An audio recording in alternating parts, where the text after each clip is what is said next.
Bonjour, alors bienvenue dans cette interview cœur de parange. Avant je disais cœur de mère, maintenant je dis cœur de parange pour inclure les papas qui ont envie Bien sûr. de s'exprimer. Donc est-ce que tu peux te présenter s'il te plaît, Caroline? Oui, bien sûr, avec plaisir. Alors, je m'appelle Caroline, j'ai 53 ans et j'ai 3 enfants de 24, 14 et 12. Merci beaucoup. Je pense que tu fais ouais, voilà. Qu'est-ce que tu fais actuellement, juste que tu me dises? Alors, actuellement, je booste les carrières pro sans sacrifier les vies perso grâce à une méthode que j'ai mise en place qui est la méthode CARO, qui est axée sur 4 piliers qui sont, dont l'acronyme CARO fait confiance en soi, allègement de la charge mentale, optimisation de son quotidien, et j'ai oublié le R, et relations épanouies. Ok. Et le O, attends, Caro, t'as dit? Ouais, et puis optimisation de son quotidien. Ouais, optimisation, voilà. Ok. Ouais. Merci beaucoup, Caro, puis merci de témoigner aujourd'hui. Alors moi, je vais me mettre dans l'autre chaise. Je vais te mettre ça pour pas que ça te dérange non plus. D'accord. Des trucs de micro. Et puis comme ça, tu vas pouvoir nous partager ton expérience. Je t'en prie, mets au milieu. Voilà. Donc dans ces interviews cœur de parents, comme on disait tout à l'heure, c'est l'intention, c'est de pouvoir partager des expériences pour que des femmes et des parents, de manière générale, ne se sentent moins seuls. Dans plein de situations différentes, et puis partager aussi pourquoi tu as fait les choses ou tu n'as pas fait les choses, ou comment tu te sens aussi aujourd'hui. Donc je te laisse raconter comment c'est quelque part pourquoi tu es là aujourd'hui, pourquoi tu témoignes. Suite à notre rencontre et où tu m'as expliqué ce que tu faisais, j'ai trouvé super, et je pense que c'est important de témoigner. Moi, j'ai jamais eu l'occasion de le faire parce qu'une une occasion ne s'est pas présentée. Je le crie pas sur les réseaux sociaux forcément, mais par contre dans mes coachings justement de femme à femme, où je raconte souvent ce qui m'est arrivé, parce que justement ça permet de montrer que on est toutes capables de rebondir, et puis d'avoir une vie très heureuse et épanouie malgré peu importe les épreuves de la vie qui nous sont arrivées. Merci. Puis du coup, toi, c'est par rapport à quoi? Qu'est-ce qui t'est arrivé? Je vais fermer la fenêtre. Vas-y, je te laisse. Oui. Alors, il m'est arrivé plusieurs choses dans la vie, mais donc par rapport au sujet pourquoi on est là aujourd'hui, en fait j'ai eu dans l'ordre non, je vais faire l'inverse, voilà, comme je cherchais le mot. En fait, j'ai eu une grossesse non évolutive à 4 mois. Oui, bien sûr. C'était il y a combien d'années? Oui, non. C'était il y a combien d'années? Oui, c'était il y a 13 ans. Il y a 13 ans. Donc, oui. Après, avant, j'ai eu une grossesse extra-utérine. Ça, c'était il y a 15 ans. Okay. Et puis, il y a 18 ans, je me suis fait avorter parce que j'ai été violée. C'est très fort, hein. Ouais. Je pense qu'il y en a qui vont avoir besoin aussi d'entendre. Puis merci de venir pour expliquer ça. Comment on va dire? Alors moi je vais aller peut-être... pas dans l'ordre que tu veux, par rapport à ce que tu veux, par rapport à qu'est-ce que tu as ressenti, c'était différentes situations, plus voilà, est-ce qu'il y en a... Qu'est-ce que, par exemple, quand tu as dû faire ton IVG parce que tu as été violée, comment tu t'es sentie, pourquoi tu l'as fait? Il y en a qui ne le font pas, il y en a qui le font, etc. Est-ce que tu veux... Alors, donc j'avais déjà une fille quand je me suis fait violer. Et pour moi, la question se posait même pas. C'était justement avant de me prendre la tête, c'était évident qu'il était hors de question que je garde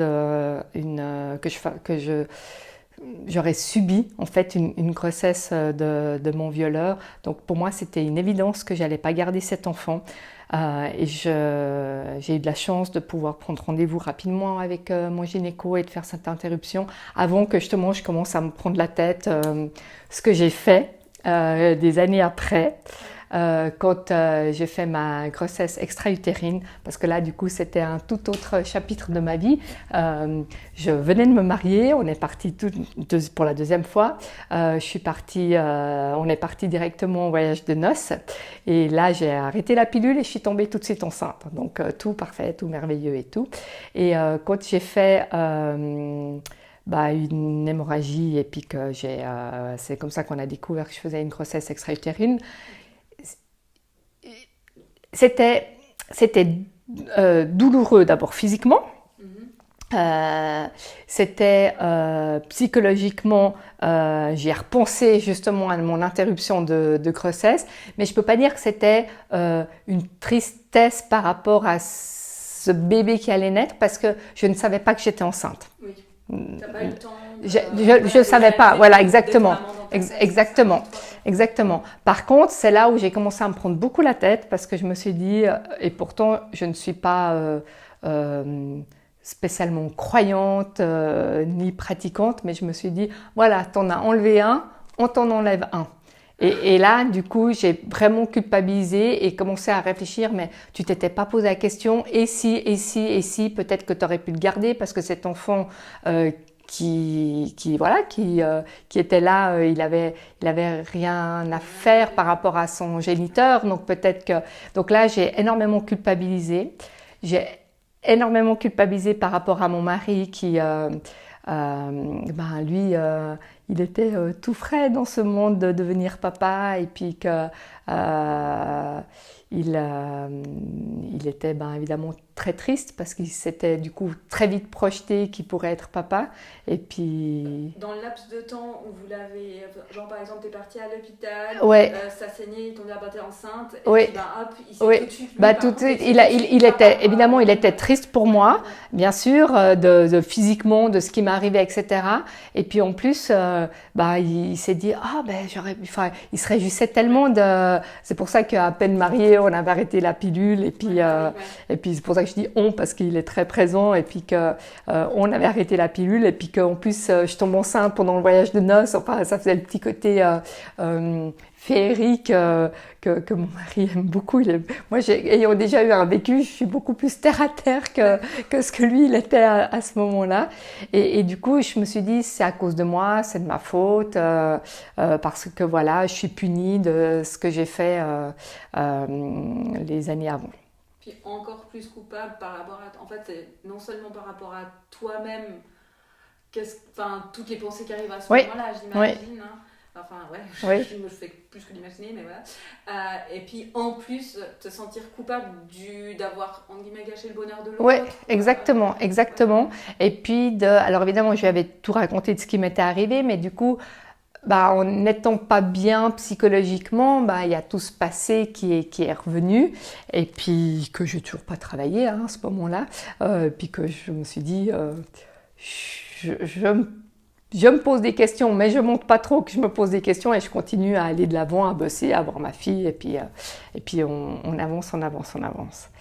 Et puis après cette grossesse extra-utérine, quand j'ai eu le OK du gynéco pour pouvoir retomber enceinte, j'ai eu de la chance, je suis tombée très rapidement enceinte.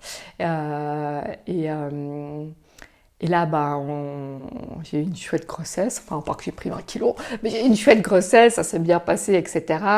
Mon mari était très présent et puis on a eu un fils et puis ça fait 14 ans et puis tout se passe bien de ce côté-là. Et puis après, entre mon fils et ma fille qui est née 2 ans après, c'est là où j'ai fait une grossesse non évolutive à 4 mois. Et là aussi, j'ai culpabilisé parce que je travaillais beaucoup, parce que je mangeais pas forcément sainement, et puis que je pense que nous, les femmes, on est très douées pour se culpabiliser nous-mêmes. Donc, et là, je sais pas, peut-être que si j'avais été moins suivie médicalement, j'aurais fait une fausse couche avec pas le savoir parce que je ne l'ai pas vécu comme ça, avec peut-être tous les lots voilà, d'une fausse couche, mais au moins sans prendre la tête avant. J'aurais fait une fausse couche et voilà. Tandis que là, j'avais rendez-vous pour un contrôle et le gynéco, il a vu qu'il y a quelque chose qui ne se passait pas bien. Et du coup, tous les 3 jours, je devais aller faire un contrôle je continuais à travailler. Je me rappelle très bien que tout d'un coup, je levais les jambes en me disant peut-être que ça peut aider. Je mangeais plein d'haricots verts en me disant c'est beaucoup plus sain que... Tu avais une peur derrière comme il m'avait dit qu'il y avait un souci, le gynéco, je me suis dit qu'est-ce que je peux faire pour cet enfant, tout en culpabilisant parce que j'étais stressée par mon travail, puis en me disant c'est peut-être à cause de moi, donc au moins mange sainement, essaye de dormir, mais quand on est stressé et puis qu'on se pose toutes ces questions, évidemment qu'on ne dort pas bien. Donc j'essayais de faire ce que je pouvais faire. Déjà, évidemment, cet instinct de vouloir protéger cet enfant. Et puis la même chose, du coup, mon mari, il était très impliqué, il venait avec moi chez le gynéco, puis comme ça pendant 3 semaines, tous les 2-3 jours, on allait chez le gynéco, on faisait des prises de sang, on faisait des échographies pour voir cette... C'était quoi qui n'évoluait pas? Je sais pas. Le fœtus n'évoluait pas assez vite, puis après il a plus évolué, et puis après il était toujours vivant, oui, exactement. Et puis après, justement, il évoluait pas, il n'était pas à l'évolution, il aurait dû être. Okay. Puis après, c'est pour ça qu'il y avait ce suivi comme ça tous les 2-3 jours, je ne me rappelle plus trop pour être honnête. Et puis après, il évoluait plus. Et puis après, il n'était plus là. Et donc, il a fallu faire une interruption, évidemment, de grossesse à 4 mois. Et ouais, Quand il n'était plus là, c'est qu'il était mort. Il était mort. Ouais. Des fois, c'est difficile de dire. Mais oui, d'ailleurs, le fait d'en reparler, ouais. Oui, mais c'est juste, il était, bien sûr, il était décédé. J'aurais pu savoir le sexe, mais on a décidé avec mon mari de ne pas savoir. Le gynéco nous a aussi dit, il nous a laissé très libre, mais il ne nous a vraiment pas poussé à ce qu'on sache le sexe. Et puis voilà, on a fait une petite cérémonie. Tu as dû accoucher à 4 mois. Oui. Ouais. Comment ça... J'y pensais plus, mais là, apparemment... Si jamais on peut couper des passages. Non, pas du tout, parce que c'est la réalité, quoi. Que 13 ans après, j'avoue que j'y pensais plus, et puis là, le fait d'en reparler, on voit que les émotions sont encore bien là. Et voilà, donc... Comment tu l'as vécu, cet accouchement? Je te pose volontairement la question, peut-être pour que ça sorte si nécessaire, parce qu'il y en a qui j'ai vu par exemple une femme qui dans l'interview disait ça s'est très bien passé, c'était un beau moment, etc. Ce qu'on peut imaginer être bizarre pour un accouchement d'un enfant qui est mort, mais justement je te pose la question comment... Oui. Alors ce qui était...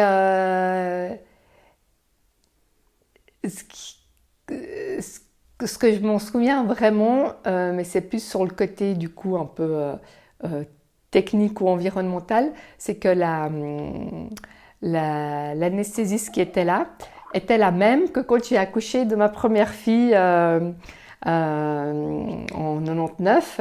Et elle se rappelait bien de moi parce que ma première grossesse s'est super bien passée, mais vraiment, l'accouchement était une catastrophe. Il a fallu faire une césarienne en urgence et puis j'ai failli passer ma fille aussi. Et puis du coup, cette anesthésiste, elle avait dû bien me secouer parce que j'avais fait un arrêt respiratoire pendant 4 minutes. Donc elle se rappelait bien de moi. Moi, son visage me disait rien, mais quand elle a commencé à me raconter, c'était... Donc, en fait, ça faisait qu'il y avait un peu tout ce qui m'était arrivé gynécologiquement qui était un petit peu mélangé dans cet accouchement. Je crois que j'ai une faculté à déjà avoir le bon côté des choses. Là, j'en vois pas, mais à ne pas... j'ai pas le bon mot, parce que j'aurais envie de dire m'apitoyer sur mon sort, mais c'est pas ça, mais c'est mieux pour cet enfant, parce que de toute façon la question se posait plus, mais je me suis aussi dit, parce que le mental fonctionne évidemment très très vite chez moi, plus vite que ce que j'écoute mon corps. Et je pense que c'est pour ça que j'ai de nouveau ces émotions qui reviennent toutes ces années après.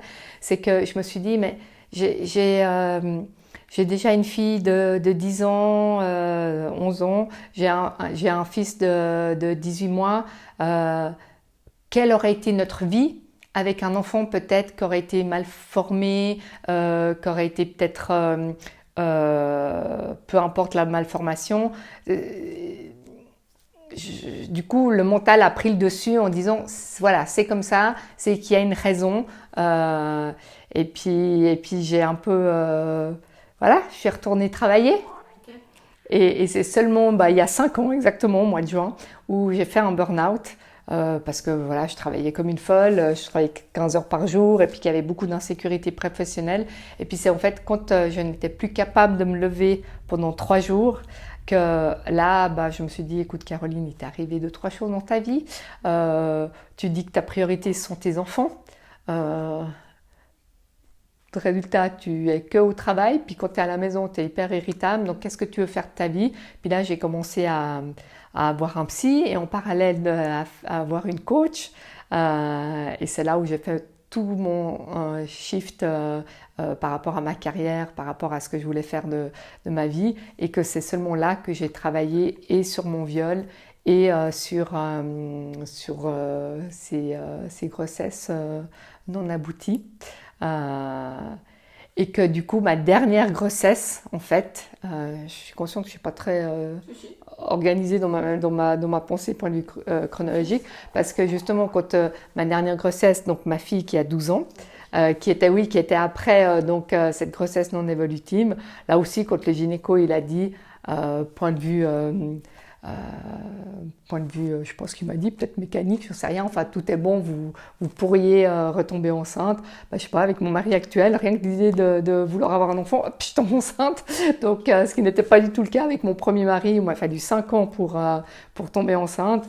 Donc très vite je suis retombée enceinte et puis ça... Du coup, j'étais focalisée sur le bonheur d'être enceinte et puis que tout se passait bien. Vu que j'avais 41 ans, j'étais peut-être un peu plus suivie aussi. Vu ce qui m'était arrivé, peut-être ça aussi. Je ne sais pas à quel point c'était l'âge et à quel point c'était ce qui m'était arrivé avant. Mais tout se passait très très bien. Donc ça m'a, je pense, aussi aidé à soigner cet enfant mort. Cet enfant mort, mais je savais qu'il aurait dû naître d'ailleurs au mois de juin.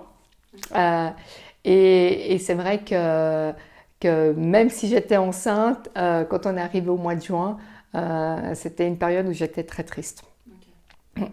Et justement, alors moi, par rapport à cette question-là, parce que tu disais justement, ouais, je me suis mise dans l'idée, j'ai une fille, enfin j'ai des enfants, voilà, en guillemets, je peux pas vraiment me plaindre, enfin ce genre de choses, où, ok, voilà, il n'était pas vivable, etc., etc. Des fois, je me pose la question à quel point ce genre de pensée nous empêche de vivre notre tristesse, parce que malgré tout, c'est quelque chose de triste. Oui. Qu'est-ce qui te donne les larmes aux yeux là? Qu'est-ce qui vient de te donner les larmes aux yeux? Je l'ai ressenti dans mon corps, ce que je pense je ne m'étais pas autorisée avant. Et qu'est-ce que tu as ressenti dans ton corps? J'ai des frissons à l'intérieur et puis en même temps le ventre qui se contracte et en même temps une envie de le prendre dans mes bras. Ça fait du... Oui. Et c'est horrible parce que comme je vais peut-être reparlé 1 ou 2 fois, mais jamais vraiment depuis 13 ans du coup. C'est comme si j'avais oublié. Et puis là, le corps, il me rappelle que non, je n'ai pas oublié. La preuve. Ouais.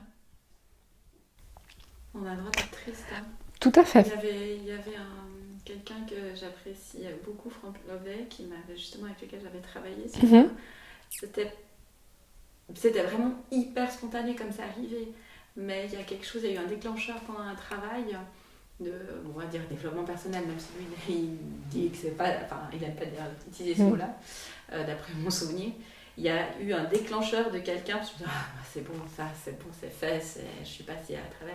Et il y a une émotion qui m'a envahie et je me suis mis à pleurer, mais vraiment pleurer, mais avec du bruit, avec vraiment les pleurs, les sanglots, etc.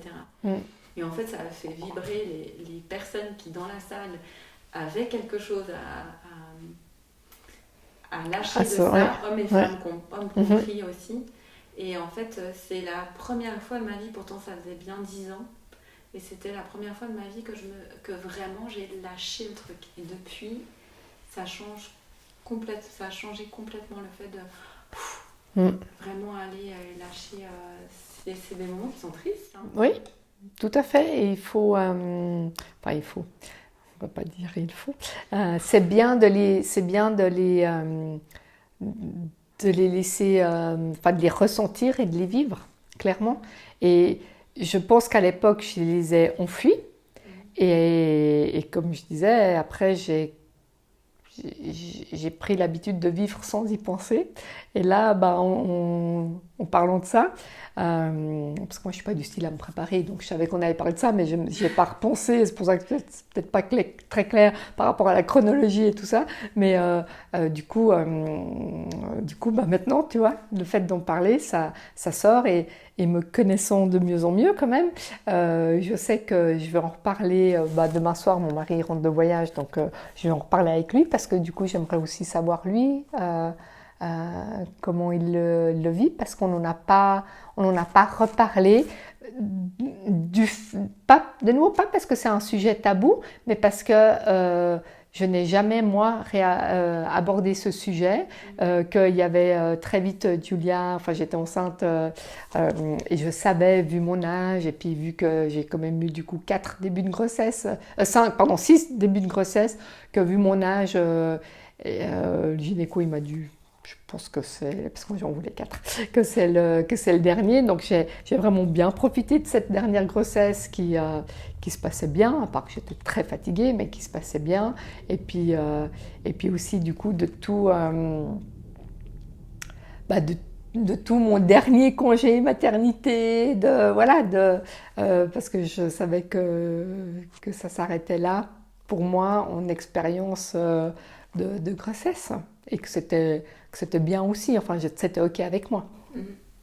Donc vous savez plus, c'était dans cette énergie-là que tout à fait, de ce qui venait exactement. Ça a été assez rapide. Ça a été assez rapide, parce que justement, je crois, sauf erreur aussi, 3-4 mois après, il m'avait dit que gynécologiquement il n'y avait aucun souci, que je pouvais tout à fait retomber enceinte si je le souhaitais. Et puis, du coup, la même chose, en sortant de la consultation, mon mari était présent, et puis il a fait ce soir on se fait une petite soirée. Et puis alors, je ne sais pas quand c'était, mais assez rapidement, je suis retombée enceinte. Ouais. Beaucoup de temps pour faire le deuil.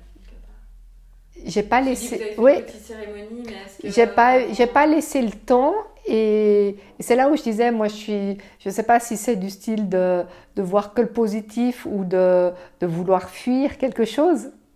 Je sais pas, mais en tout cas c'est comme ça que je l'ai fait à l'époque. C'est que je suis consciente de mon passé, de ce qui se passe, mais en attendant, je ne peux pas le changer. Donc, regardons devant. Et puis, justement, en ayant déjà 2 enfants, en travaillant, la vie, elle continue. Puis, c'est ça qui est magique. Et je ne sais pas, justement, si toi, tu as un message à faire passer ou pas. Mais en tout cas, moi, le message, c'est que, comme je disais avant, c'est que peu importe ce qui nous arrive dans la vie, on a tous et toutes une histoire, et après, quelle est l'histoire qu'on a envie de se raconter, parce qu'on peut aussi changer l'histoire qu'on a envie de se raconter, dans le sens qu'on peut la voir d'une autre manière, tout en l'acceptant. Alors ça, c'est, je pense, le principal, de l'accepter, de le vivre, de le revivre, comme je viens de le faire, et puis qu'est-ce qu'on veut en faire de ça? Oui, tout à fait. Ouais, j'adhère tout à fait à la manière dont on le voit. Moi, je ne changerai rien de ce que j'ai vécu pour être la personne que je suis aujourd'hui. Oui, toi, tout à fait. Si tu pourrais dire ça aussi, mais disons que si j'avais le choix, on me disait soit tu changes de vie, on t'enlève ce que tu as vécu, tous ces arrêts, ces épreuves-là, mais alors t'es pas sûr d'arriver là où tu es aujourd'hui. Oui, exactement. Ou alors, tu sais que tu seras, mais tu revis la même chose. Oui. Moi, personnellement, je revivrai la même chose. Mais voilà. J'avoue que je ne sais pas par rapport à cette relation que j'ai eue, qui s'est terminée par un viol, parce que justement, je voulais m'en détacher. Je ne sais pas, mais c'est clair que sans cette relation-là, je ne serais pas la femme que je suis aujourd'hui. Ça, c'est une évidence.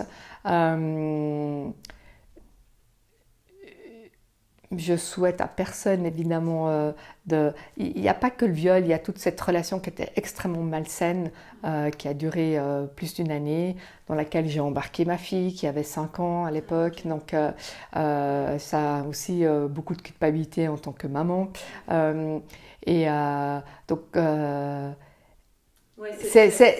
Par rapport à moi, la femme que je suis aujourd'hui, je ne serais pas la même si j'avais pas vécu ça.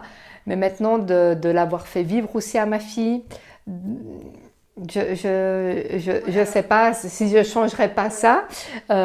Mais par contre, c'est très clair. Peu importe ce qu'on a vécu, fait de nous qui nous sommes aujourd'hui. Donc, par rapport au message que tu disais, tu l'as, tout ce que tu as vécu, y compris ça. Comme tu parlais de perception, on a toujours la possibilité de percevoir différemment. Justement, tu as réussi à trouver la force, la résilience au fond de toi pour arriver à percevoir ça différemment. Je trouve que c'est important pour les femmes de le savoir, puis de savoir que voilà comment tu l'as vécu, voilà comment tu es aujourd'hui. On peut se faire aider, bien sûr. On peut se faire aider, on peut apprendre à dire ok, je vais vivre les émotions là maintenant parce que voilà. Ou avoir un burn-out après, peut-être qu'il y en a qui, en écoutant ton interview, peuvent anticiper en se disant non mais là j'ai vraiment d'écouter. Oui, tout à fait. Ils auront entendu, puis ils se sont dit mais là j'ai besoin d'écouter ce qui s'est passé et j'ai besoin de le vivre aussi.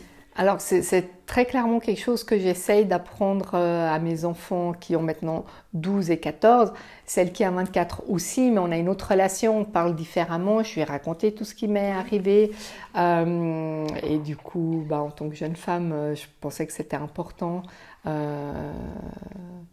qu'elle le sache aussi Et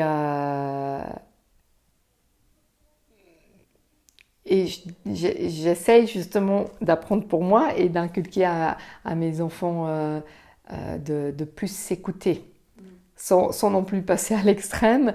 Mais c'est vrai que moi, je viens d'une famille, d'une éducation et que moi-même, j'étais comme ça. C'est on y va. Ok, hop, on fait un petit virage, mais on continue à avancer. Puis maintenant, je pense que aussi prendre le temps de vivre les émotions, mais aussi les positives que les négatives, de aussi célébrer quand il y a quelque chose de bien et puis de faire la fête. Ça n'a rien à voir, mais désolée, ça me fait penser à ça. Il y a l'autre jour, il y a la voisine qui a sonné parce qu'elle est venue, elle avait besoin de citron. Et puis elle me dit « Ah, tu sors où ?» Je fais « Ah, nulle part, je fais mon ménage. » Puis elle me dit « Puis t'es habillée comme ça ?» Je dis « Bah oui. » Parce que voilà, de célébrer, pourquoi, donc ça va dans les deux sens, de plus s'écouter. Ce jour-là, j'avais envie de bien m'habiller, même si c'était pour rester à la maison et faire le ménage, parce que j'avais pas de coaching, j'avais pas de cliente à voir, pas de rendez-vous. Ça m'a pas empêché de me faire jolie et puis justement de m'écouter, de prendre soin de moi, ce que je ne faisais pas du tout avant. Merci Caroline, c'est génial, j'adore cette conclusion. Du coup, on va finir là-dessus. Je te remercie beaucoup pour les messages, je te remercie d'être venue. Merci à toi de m'avoir donné cette opportunité du coup de repenser à ça et de pouvoir, justement, je sais très bien que ça va générer des très belles discussions aussi avec mon mari. Et du coup, ça me permet aussi d'être peut-être plus à son écoute parce qu'il a peut-être des choses qu'il voulait ou qui est là au fond de lui, puis que ça ne s'est pas donné qu'on en reparle. Et puis donc rien que pour ça, merci beaucoup. Et du coup, le tour des sujets dire merci beaucoup, au revoir, à la prochaine fois.